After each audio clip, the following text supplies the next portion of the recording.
How to deactivate Messenger account? Follow this step. First, open the Messenger app. Now look at the bottom right corner of the screen and tap on the hamburger icon to open the main menu. Here select Settings.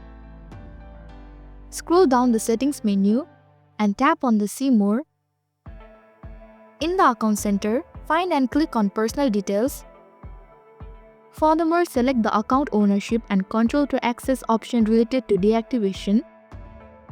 Then choose Deactivation. Moreover, click on the Messenger account you wish to deactivate. You will see two options, Deactivate Account and Delete Account. Choose Deactivate Account if you want to temporarily disable Messenger while keeping your Facebook account active. Now hit the Continue button. Likewise, you will be asked to enter your Messenger password. Type in your password and hit the Continue button.